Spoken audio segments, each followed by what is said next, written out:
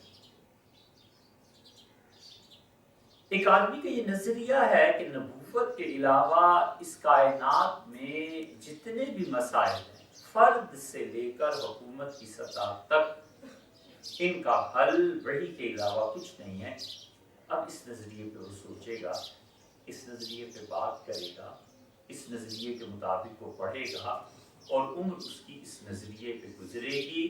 اور اس کے مقابلے میں ایک حکمران ہے جس کے پاس طاقت ہے، جس کے پاس قوت ہے، اس کی زندگی کچھ نہیں ہے. اس پہلے شخص کی زندگی حقیقی زندگی ہے.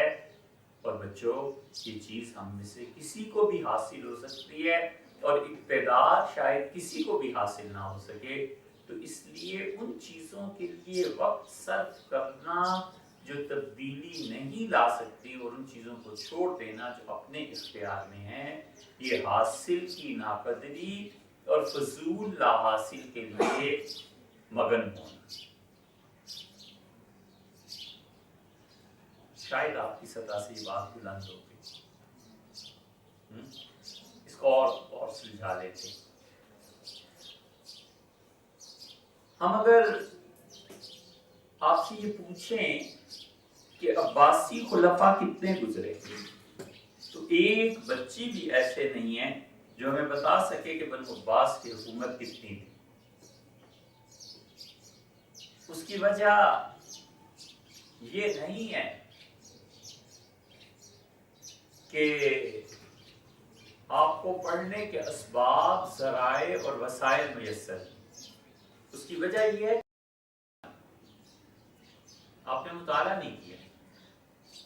اور ہم آپ سے پوچھیں کہ امام ابو حنیفہ، امام بخاری، غزالی، رازی، فارابی، شاطبی، قرطبی، انہوں نے کتنے کام کیے، تو ممکن ہے آپ میں سے کوئی ایک آدھ بچی ہمیں بتا سکے دو چار کڑیوں اور وہ کہیں کہ امام ابو حنیفہ رحمۃ اللہ علیہ بہت بڑے قانون دان تھے. بچوں، معاشرہ ان لوگوں نے بدلا ہے. عباسی خلفاء نے اتنی تبدیلی پیدا نہیں کی جتنی تبدیلی انہوں نے پیدا کی.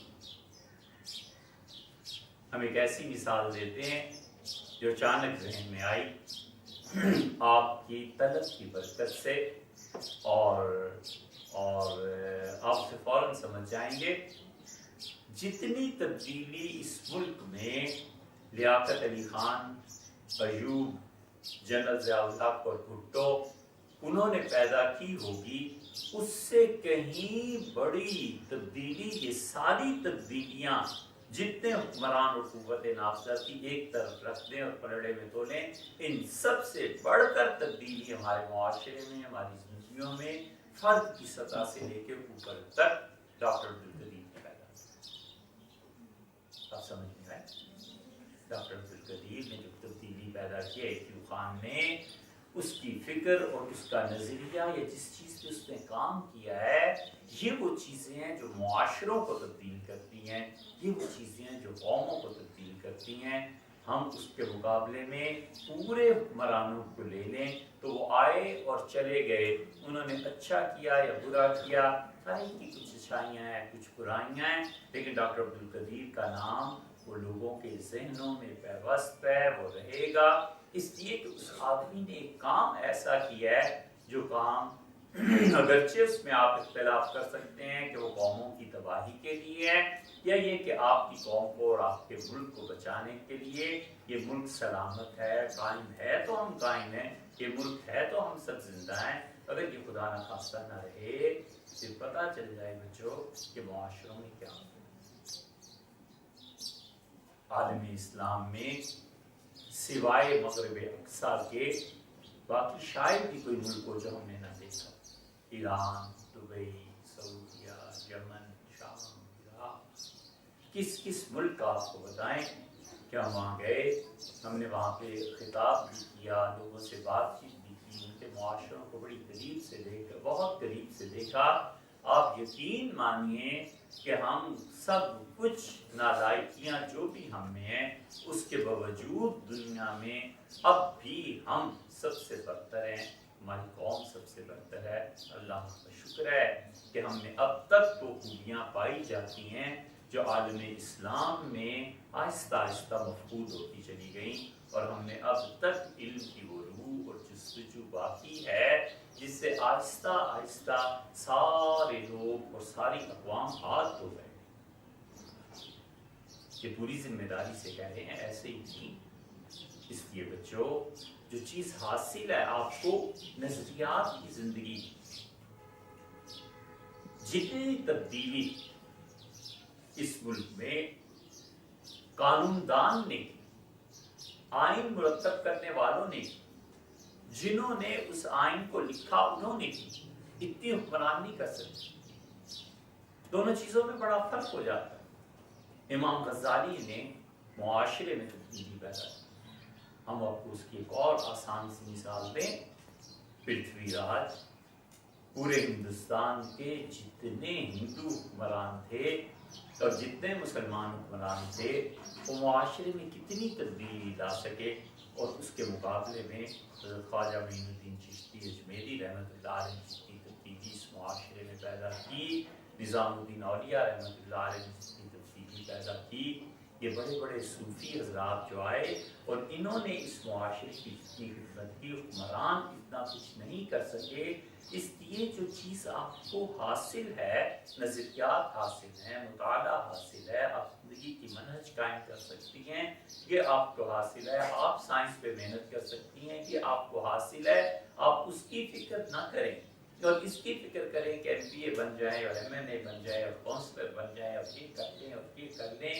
یہ سب بچوں کا کھیل اور تماشے کی باتیں ہیں بنسبت اس کے کہ جس انسان کے علم اور فکر نے معاشرے کی آبیاری کی، اور کبھی یہ علم، فکر اور قوت نافذہ کسی ایک شخص میں جمع ہو جائیں اور پھر اتنی بڑی تبدیلی آ جائے تو یہ امتوں میں معجزہ ہی کہلاتا ہے، اس سے کم کی بات نہیں۔ اس لیے بچوں، ہمیشہ جو چیز حاصل ہے اس کی قدر کرو، اور جو چیز حاصل نہیں ہے اس کا تجزیہ کرو۔ اس کا تجزیہ اس طرح ہوتا ہے کہ جو چیز حاصل نہیں ہے آخر اس کی ضرورت بھی ہے یا نہیں۔ ہم بالکل چھوٹی سطح پہ آ جائیں اور اس سطح پہ آ جائیں جو آپ کی ذہن کی سوچ کے مطابق ہے، تو پھر ہم بات یوں کر سکتے ہیں کہ آپ کو زندگی حاصل ہے، یہ سورج حاصل ہے۔ اس سورج کی قدر و قیمت معلوم ہوتی ہے بہت دیر کے بعد۔ ایک تجربہ ہے، آپ سے شیئر کرنے میں کوئی حرج بھی نہیں ہے، اگرچہ بڑی مکروہ بات ہے کہ کوئی آدمی اپنی زندگی کے بارے میں کوئی بات کرے۔ ہمیں کسی وجہ سے بیٹھنا دشوار ہو گیا اور وہ دن ایسے گزرے کہ ہم چلتے پھرتے تھے، پڑھتے تھے۔ ڈاکٹر سے کہا کہ وٹامن ڈی کی کمی ہو گئی۔ ہم نے کہا ڈاکٹر صاحب کوئی آسان نسخہ بتائیے وٹامن ڈی کو پورا کرنے کا۔ ان کا دھوپ پہ بیٹھ جائے۔ 2 سال تک ہم اکتوبر سے لے کے مارچ تک دھوپ پہ بیٹھ کے سارا کام کرتے، اب کچھ بھی نہیں۔ پھر احساس ہوا کہ اللہ نے کتنی بڑی یہ نعمت دی ہے، سورج، جس کو ہم نے کبھی کچھ نہیں سمجھا تھا۔ معلوم ہوا کہ سورج میں بیٹھ کے کام کرنا جسم کو کتنی بیماریوں سے بچاتا ہے اور کس طرح انسان کی ہڈیوں پہ اثر انداز ہوتا ہے۔ ایک دوسری مثال آپ کو تنگ و تاریک گھر ہوتے ہیں، یہ مثال آپ کو زندگی میں کام کیا ہے، جہاں سورج کی کرنیں نہیں آتی۔ ہمیشہ کبھی غربت آ جائے، تنگی آ جائے، ایسے گھروں میں رہنا پڑ جائے، کوشش کیجئے کہ کچھ وقت دھوپ میں گزاریں۔ یہ حاصل کی قدر کہ کہ اللہ نے اتنی بڑی نعمت دی. ایک تحقیق پڑھ رہے تھے امریکہ میں اور وہ ڈاکٹر نے کی تھی اور اس پہ بحث کی تھی کہ ہمارے ہاں معذور بچے جو پیدا ہوتے ہیں اس کی کیا وجہ ہے. اس نے لکھا کہ ہمارے ہاں تو اور وجوہ ہیں لیکن ایشیا میں جو معذور بچے پیدا ہوتے ہیں اس کی وجہ یہ ہے کہ وہ بچہ جب اپنی ماں کے جسم کا حصہ ہوتا ہے تو دھوپ اس کے لیے بھی ضروری ہوتی ہے اور وہ دھوپ میں نہ بیٹھنے کی وجہ سے بچے میں تبدیلیاں آ جاتی ہیں اور معذور پیدا ہوتی ہیں. اور پھر آگے چل کے اس نے لکھا کہ اس کا ایک حل یہ ہے کہ جن گھروں میں دھوپ نہیں آتی اور تنگی اور تاریکی کے گھر ہوتے ہیں وہاں خواتین کو چاہیے کہ وہ زیور پہنے کیونکہ سونے سے ایسی شعاعیں خارج ہوتی ہیں جو دھوپ کا متبادل ہیں تو اس وجہ سے ان کا بچہ معذور نہیں ہے. ہمیں نہیں معلوم یہ تحقیق اب درست ہے نہیں ہے, کل کو بدل جائے گی نہیں بدلے گی, لیکن اگر یہ تحقیق درست ہے سائنس کے مطابق تو آپ دیکھیے یہ کتنی بڑی ناقدری ہے کہ دھوپ ہے اور ہم اس کی قدر نہیں کرتے, بارش ہے ہم اس کی قدر نہیں کرتے, اور بہت بڑی بات یہ ہے کہ آپ کے ماں باپ زندہ ہیں آپ ان کی قدر نہیں کرتے. شوہر رشتہ جس نے ہونا ہے اور پتہ نہیں کہاں ہونا ہے اس کے لیے ساری توجہ مرتکز ہوتی ہے, آپ کا حق بنتا ہے, لیکن بیٹے جو حاصل ہے اس کی کیوں ناقدری, جو چیز گھر میں موجود ہے اس کی کیوں ناقدری. زندگی انہی دو دائروں کے درمیان گھوم کے قوم اور ملک اور فرد اور معاشرہ سب تباہ ہو جاتے ہیں کہ جو چیز اللہ نے دی ہے اس کی قدر نہ کرنا اور جو چیز نہیں دی خدا نے اس کا تجزیہ نہ کرنا. نہیں دی اس کا تجزیہ کیجئے, ضروری ہے ضرور جدوجہد کیجئے, ضروری نہیں ہے تو آخر اس کے لیے مرنے کی بات کیا ہے. یہ بھی کوئی زندگی ہے کہ آپ گئیں اور مارکیٹ میں آپ کو ایک کپڑا نظر آیا, بڑا اچھا بڑا خوبصورت کپڑا ہے اور آپ کے پاس 4 جوڑے پہلے سے موجود ہیں, آخر ضرورت کیا ہے گھر والوں کو ستانے کی کہ یہ بھی مجھے لینا ہے, یہ بھی مجھے لینا ہے, یہ بھی مجھے لینا ہے. اس کا مطلب ہے جو حاصل نہیں ہے اور وہ فضول ہے آپ کے لیے, اس پہ آپ اپنی محنت کو, صلاحیت کو, ماں باپ کے پیسے کو, بہت سی چیزوں کو ضائع کر رہی ہیں. اور سب سے بڑی چیز جو ضائع ہو رہی ہے وہ یہ اپنی صلاحیت ہے کہ آپ میں یہ تمیز ہی نہیں رہی کہ کون سی چیز مفید ہے, کارآمد ہے اور کون سی چیز بیکار. یہ ججمنٹ کی صلاحیت کو ضائع کر دینا اور فضول چیزیں. ایک ہے بیٹے انبار لگانے, کباڑ خانہ کبھی دیکھا ہے؟ دیکھا ہے کباڑ خانہ, وہ بنا دیجیے. گھر کی جتنی فضول چیزیں ہیں پھینک کے لیے کباڑ خانہ بن جائے, ٹھیک ہے. گھڑا ٹوٹ گیا اور اس کے اوپر جو پرچ رکھتے ہیں وہ باقی اسے سنبھال کے رکھ لیجیے. ایک جوتا کھو گیا دوسرا جوتا سنبھال کے رکھ لیجیے. کنگھی ٹوٹ گئی آدھی سی رہ گئی اسے بھی وہیں ڈال دیجیے, کباڑ خانہ ہی بنے گا اس امید پہ کہ شاید کام آئے گی, اور معلوم ہوا کہ 100 سال کی بڈھی ہو کے مر گئی اور کنگھی پھر آپ لینا. ایک ہے یہ دماغ کباڑ خانہ بنا لیں, اور ایک ہے کہ آپ اپنے کمرے میں اتنی چیزیں رکھیں جتنی ضرورت ہے. 2 الماریاں رکھ لی, جگہ تنگ ہو گئی نا, ایک سے گزارا ہو سکتا تھا, دوسری کو نکالیں گے تو جگہ کھلی ہو جائے گی. 50 جوڑے لٹکے میں کیا فائدہ ہے آخر سے. کتنی معاشرے میں ایسی ہیں جن کے پاس 3 جوڑے بھی نہیں ہیں. ضروری ہے کہ آپ ان سے 45 جوڑے نکال کے دوسروں کو دے دیجئے. آپ یہ جو کریں گی آپ نہیں جانتی, اللہ آپ کا جانتا ہے کہ آپ کتنی بڑی اچھائی اور نیکی کا کام کر رہی ہیں. وہ جگہ گھیر لی, ہوا کی بھی تنگی اور چیزوں کی بھی تنگی, یا تو بالکل اسی طرح آپ اپنے دماغ کو کباڑ خانہ بنا لیں, ہر فضول چیز یاد رکھنی ہے, ہر فضول چیز یاد رکھنی ہے, اور یا پھر آپ ایک اچھا نفیس کمرہ بنا لیں, یہ آپ کا اختیار. ہمیشہ یاد رکھیے کہ جو آج کی بات چیت میں کچھ بھی آپ یاد نہ رکھیں, اس بات کو زندگی پر یاد رکھنا, یہ غربت عدم دستیابی، نہ ملنا، یہ اللہ کی بہت بڑی نعمت ہے. اس کی تمنا کبھی نہ کرنا، اور اگر میسر ہے تو اس کی ناقدری نہ کرنا.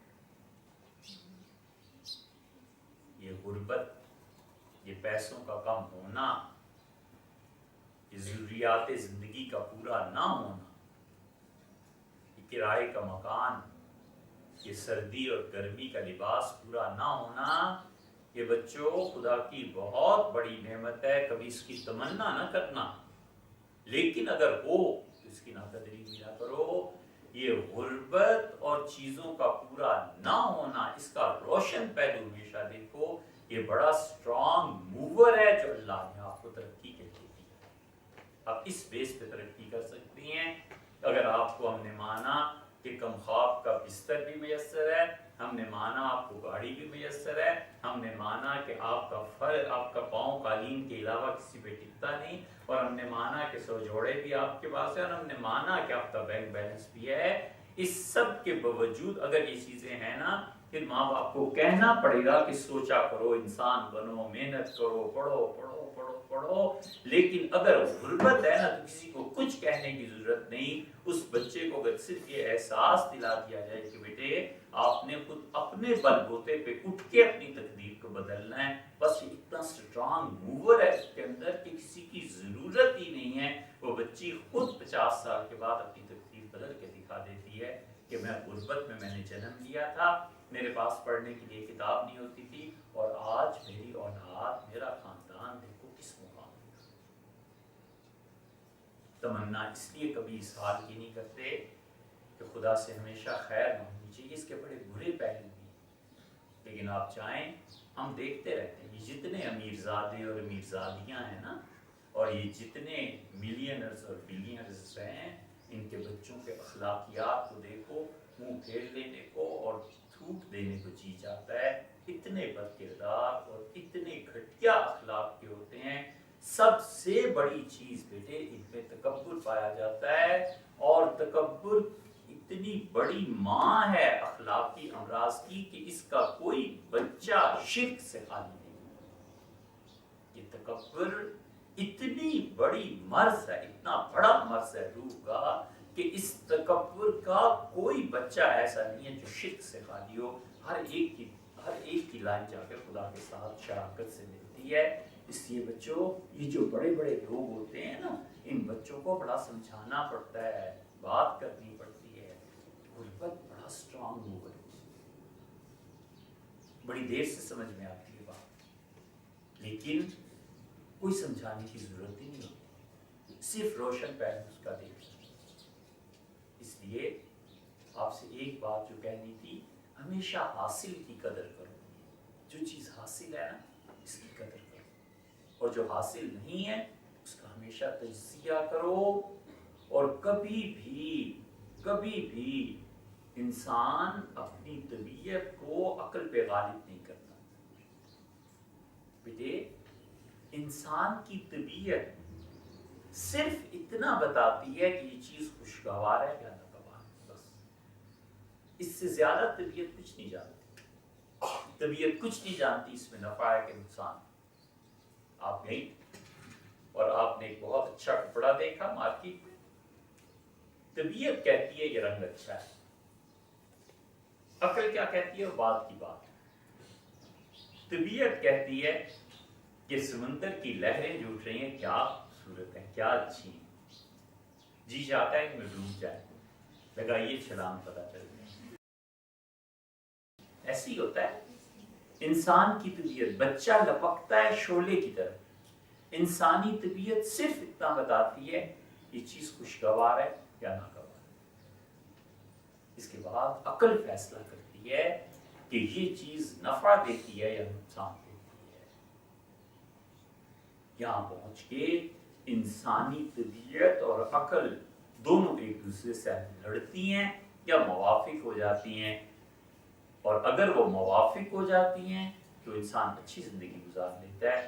طبیعت کہتی ہے کہ یہ چیز دے لینی چاہیے، عقل کہتی ہے کہ ہاں یہ چیز اچھی ہے، لے لینی چاہیے، بالکل ٹھیک ہے۔ عقل کہتی ہے تمہیں آخر فائدہ کیا ہے اس کپڑے کے لینے کا، گھر میں اتنے جوڑے تو پڑے ہوئے ہیں۔ اور پھر طبیعت نہ چلتی ہے اس پہ، اس موقع پہ طبیعت کو عقل کے تابع کر دینا، یہ ترقی کا راز ہے۔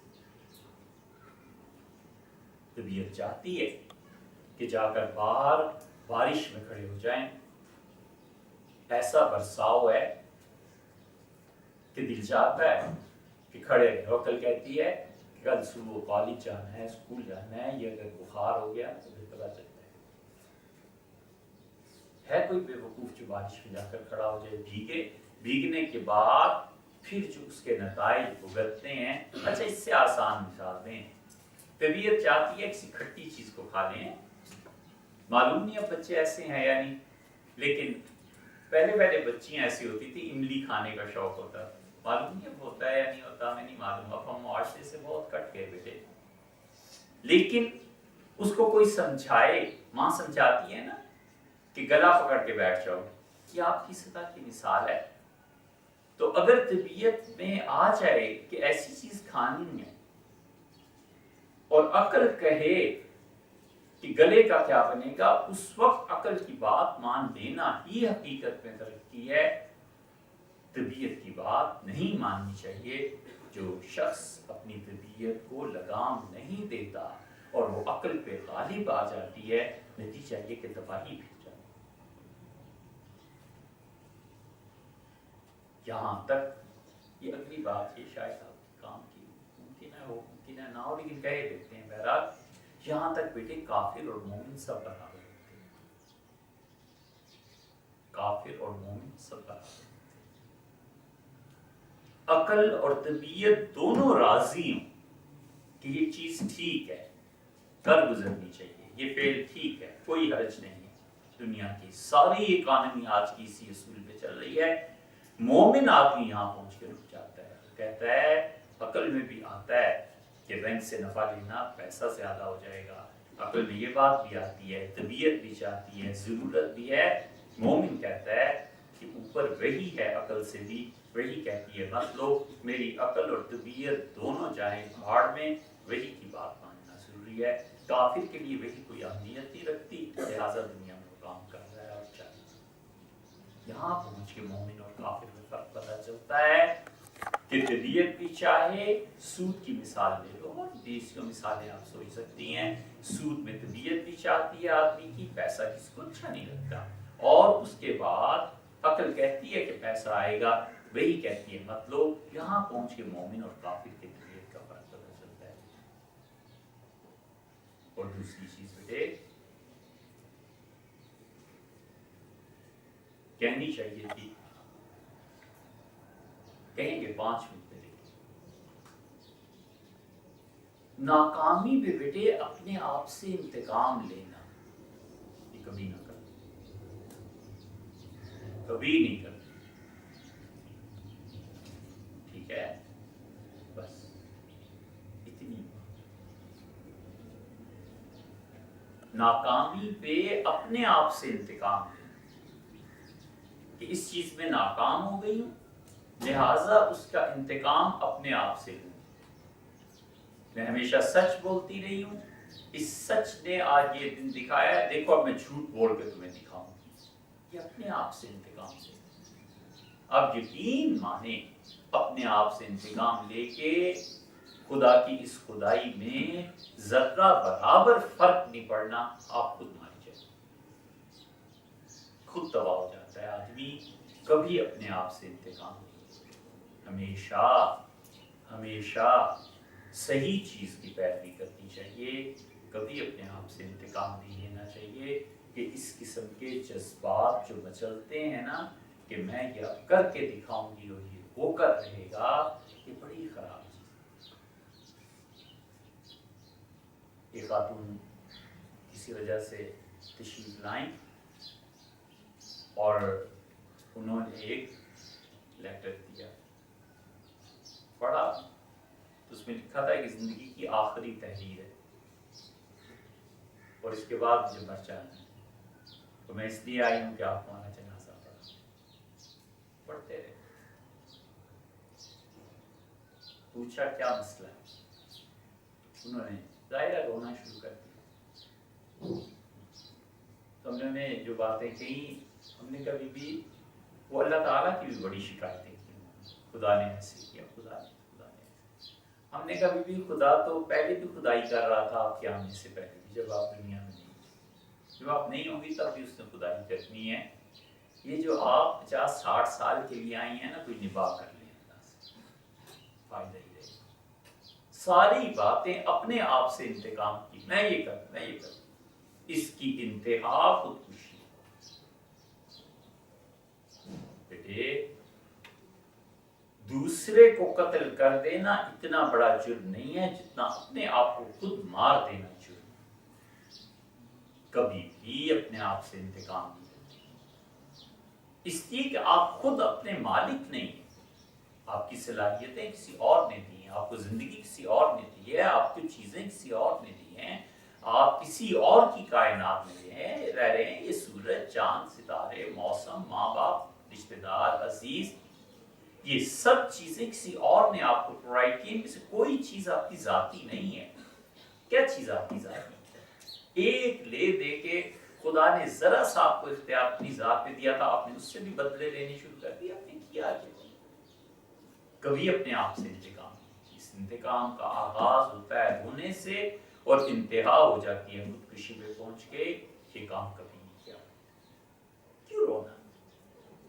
چھن گئی چیز، ٹھیک ہے، کوئی زندگی میں جو لوگ اس اگر کا باب بولتے ہیں نا، ifs and buts، یہ بڑی ناکامیوں کی چیز ہے. اگر یہ ہو جاتا تو یہ ہوتا، اگر یہ چیز مل جاتی تو کیوں ہوتا، اگر میں ایسی ہوتی تو ایسے ہوتا. اے بی بی، آپ لڑکا ہوتی تو چچا ہوتی نا، سوچئے تو صحیح. اور اگر آپ لڑکی ہوتی تو پھوپھی ہوتی. اب نہیں ہوئی، اب کیا اس کا حل ہے؟ اب لڑنا ہے کسی سے جا کے؟ نہیں ہوتا ایسے. یہ نہیں ہو سکتا کہ آپ کے لیے خدا اس پورے کارخانہ قدرت کو بدل دے. کبھی بھی انتقام کا نہیں سوچتے. غیر سے تو سوچنا دور کی بات ہے، اپنے سے بھی کبھی نہیں سوچنا چاہیے. بچوں یہ مستقل ایک موضوع ہے اور نفسیاتی بیماری ہے. جیسے آدمی بیمار ہو جاتا ہے، زکام ہو گیا، بخار ہو گیا، یہ چیز ہو گئی، اسی طرح بچوں کو روح بھی بیمار ہو جاتی ہے. بیٹے ہم سب کی روحیں بیمار ہو جاتی ہیں، اور اس میں سے ایک بیماری یہ ہے کہ ہم اپنے آپ سے انتقام لیتے ہیں. اس میں سے ایک بیماری یہ ہے کہ ہم اپنے ماضی کو فخریہ بیان کرتے ہیں. میں ایسی اچھی تھی، ایسی اچھی تھی، ایسی اچھی تھی. کبھی ایسے نہیں کرتے. ہمیشہ مستقبل کو پازیٹیو سائڈ پہ سوچتے ہیں. ناکام ہو گئے کوئی حرج نہیں، اس سے پھر ناکام ہو گئے اس سے. جو فیل ہو کر محنت کرنا چاہتا ہے نا بیٹے، وہ کبھی فیل نہیں. بس اتنی، ٹھیک ہے. یہ دو باتیں یاد رکھیے گا. ہمارا آپ نے پوچھنا ہو تو کرنا.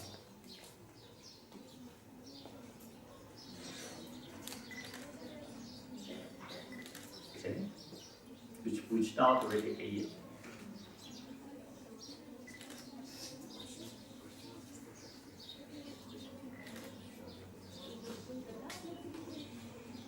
نہ پوچھنا ہو تو جلدی بات کیجیے. ہاں وہ منگوا لیں یا پھر 10 منٹ ہم آپ کے اور لے لیں.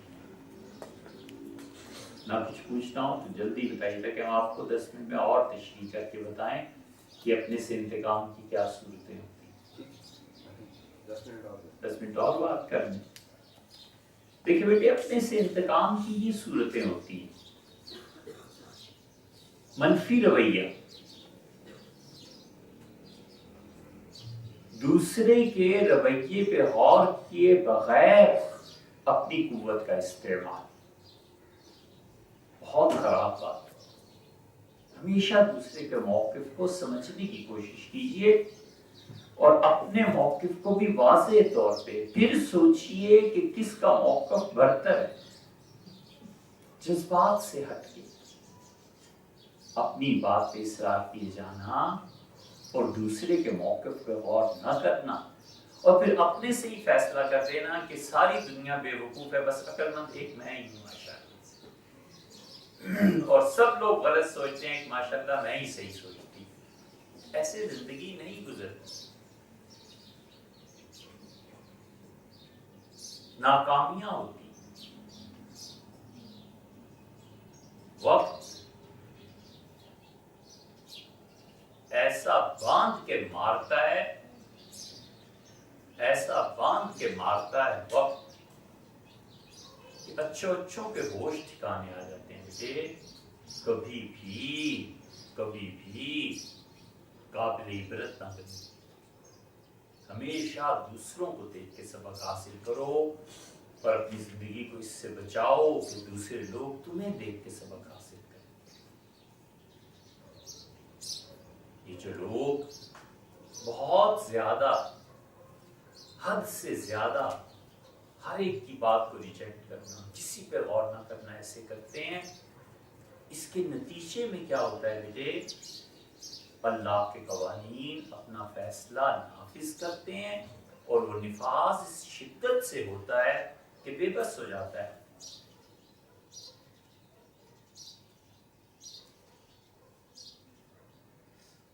کچھ نہیں پیش آتا۔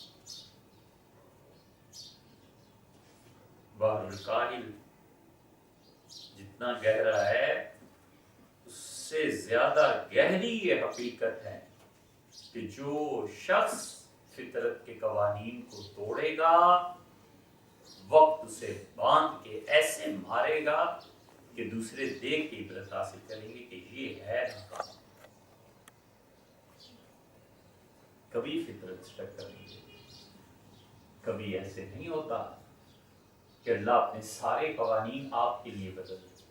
ہوش میں رہنا چاہیے، کبھی بھی اپنے سے انتقام نہیں، اپنے سے انتقام لینا ہے، فطرت سے ٹکر۔ حضور صلی اللہ علیہ وسلم نے کسی کو نصیحت کی تھی اور آپ نے فرمایا تھا کہ اللہ غضبہ، یاد رکھو جب بھی تم خدا کی فطرت سے ٹکر دو گے، اللہ غضبہ، خدا کی نیچر غالب آئے۔ پانی کی نیچر ہے ڈبو دینا، اللہ نے اس میں رکھا ہے۔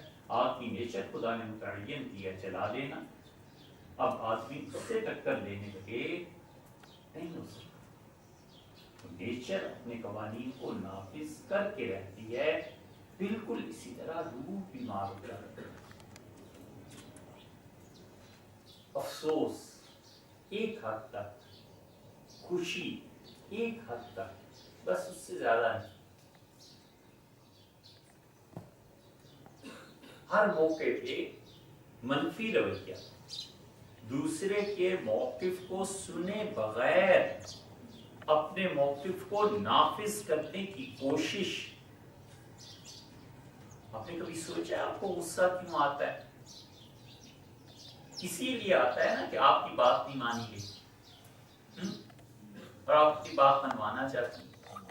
آپ کبھی سوچئے کہ اس کائنات میں جس کی ہر بات واجب الاطاعت ہو اور جو ہر بات اپنی منواتا ہو یا یہ کہ وہ کہے مانو، وہ خدا کی ذات کے علاوہ اور کون ہے؟ اللہ کی ذات کے علاوہ اس کائنات میں ہے ہی کوئی نہیں جس کی ہر بات وہ اگر چاہے تو منوا لے اور چاہے تو اختیار دے دے کہ مانو نہ مانو تمہاری مرضی ہے اور ہم تم سے حساب لے لیں گے۔ اللہ کی ذات پہ کوئی نہیں، اس لیے اپنی ہر بات کو منوانے کی جدوجہد کہ جو میں کہتا ہوں وہ سب سے ٹھیک ہے، جو میں کہتا ہوں یہ نافذ ہونی چاہیے، یہ باتیں عملی زندگی میں نہیں کھپتی، نہیں ہوتا ایسے۔ انسان مجبور ہوتا ہے، انسان ایک دوسرے کو قبول کرتا ہے ہمیشہ اچھائیوں اور برائیوں کے ساتھ۔ اب شاید ہنسی آئے لیکن نکاح کا جب بھی کبھی پڑھانے کے لیے جاتے ہیں تو بعض لڑکے ہوتے ہیں وہ کہتے ہیں کہ ہمیں کوئی صحیح بات بتا دیجیے، تو ہم کہتے ہیں بیوی کو اس کے معائب سمیت قبول کرنا، اتنی سی بات۔ آپ کو پتہ ہی ہوگا کہنے کی ضرورت نہیں، لیکن عمران خان نے مجھ سے کہا، تو میں نے کہا وہ جو آ رہی ہے نا اس کی خرابیوں سمیت اسے قبول کیجیے گا تو ہنس پڑو۔ یہی بات ہوتی ہے بیٹے، جس کو بھی ہم قبول کرتے ہیں نا اس کی اچھائی اور برائی سمیت قبول کرتے ہیں۔ یہ نہیں ہوا کرتا کہ صرف اس کی اچھائیوں کو قبول کرنا ہے اور برائیوں کو قبول نہیں کرنا، وہ ساتھ ہی آتے۔ آپ میں سے کسی کا تعلق اگر اہل تشیع سے ہے تو ان کے نزدیک 12ویں امام جو تھے وہ معصوم تھے اور ان کے بعد کوئی معصوم نہیں، اور اگر آپ کا تعلق اہل سنہ سے ہے تو آپ کے عقیدے کے مطابق حضور صلی اللہ علیہ وسلم خدا کے آخری نبی تھے اور آخری معصوم تھے، اس کے بعد کوئی معصوم نہیں۔ ہم آخر یہ اپنے اندر چیز بنائی کیوں لیتے ہیں کہ جس کے ساتھ ہمارا تعلق ہے، ماں ہے، باپ ہے، بھائی ہے، بہن ہے، شوہر ہے، کوئی رشتہ لے لیجیے، یہ سب کے سب ویسے ہی ہو جائیں جیسے میں چاہتا ہوں، ایسے نہیں۔ مائی برائیاں اور اچھائیاں ان سمیت سب کو قبول کرنا ہوتا ہے، اور معاشرے میں یہ حسن ہے، سارے ہی پھول آپ کی ہو جائے تو کیا بات ہے؟ کوئی تو ایسا ہونا چاہیے کہ جس پہ پھول کا اطلاق کیا جائے، اور موتیے کا پھول، اور کبھی کبھی گوبھی کا پھول بھی نکل آتا ہے، تو آدمی اس سے پریشان ہوتا ہے۔ کوئی حرج نہیں، کوئی حرج نہیں۔ ہمیشہ لوگوں کی برائیوں سے صرف نظر کرنا، ہمیشہ یہ انسانی اخلاقیات کی بہت بڑی ضرورت ہے۔ پانی آپ کی ضرورت ہے نا جسم کے لیے، اور کس چیز کی ضرورت ہے؟ خوراک کی ضرورت ہے نا، دھوپ کی بھی ضرورت ہے، ہوا کی بھی ضرورت ہے۔ آپ کی روح کو جس چیز کی پانی اور ہوا کی طرح ضرورت ہے وہ اپنی نفی کرنا، یہ ہمیشہ اپنی نفی کرتے ہیں۔ بہت بڑی ضروریات میں سے جن لوگوں کی روح میں اپنی نفی نہیں ہوتی اور انہیں شوق ہوتا ہے اپنے کارنامے، اپنے سفر اور یہ چیزیں گنوانے کا، وہ انسانی اخلاقیات کے بہت بڑے حصے سے محروم ہوتے ہیں۔ انسانی اخلاقیات بنیادی طور پہ 3 ستون ہیں اس کے، یہ دیکھیں نا اس میں 3 ستون ہیں، یہ چھت کھڑا ہے نا درمیان 4 ہے، ہاں یہ چوتھا یہ بھی تو ہے، 3 ستون ہیں انسانی اخلاقیات۔ انسانی اخلاقیات میں سب سے بڑی چیز سچائی اور صداقت ہوتی ہے، اور صداقت میں ہمارا علم اور شعور دونوں برابر ہوتے ہیں۔ یا آپ کس طرح سے بلند کر پائیں؟ علم اور شعور کا یکساں ہونا تو خدا کے بہت بڑے انعامات میں سے، اور انسانی اخلاقیات میں 33% حصہ 33% ریمیننگ وہ خیر ہے، اور خیر میں ہم دوسروں کے لیے سوچتے ہیں، اور اخلاقیات کا تیسرا حصہ جو مکمل کرتا ہے وہ حسن ہے، اور حسن ہماری ذات کی تسکین کے لیے ہوتا ہے۔ ہم اپنی ذات کی تسکین کے لیے حسن کے متلاشی ہوتے ہیں، اور جب حسن حاصل ہوتا ہے، میسر ہوتا ہے، تو اپنی نفی کرنی پڑتی ہے۔ اگر اپنی نفی نہیں کرے گا حسن کا اثبات نہیں ہوگا، اور اگر اس کا اثبات اور اپنی نفی نہیں ہوگی تو ایسا شخص اخلاقی طور پہ 33% گر جاتا ہے بیٹے۔ اس لیے بڑی ضروری چیز ہے اپنی نفی کرنا۔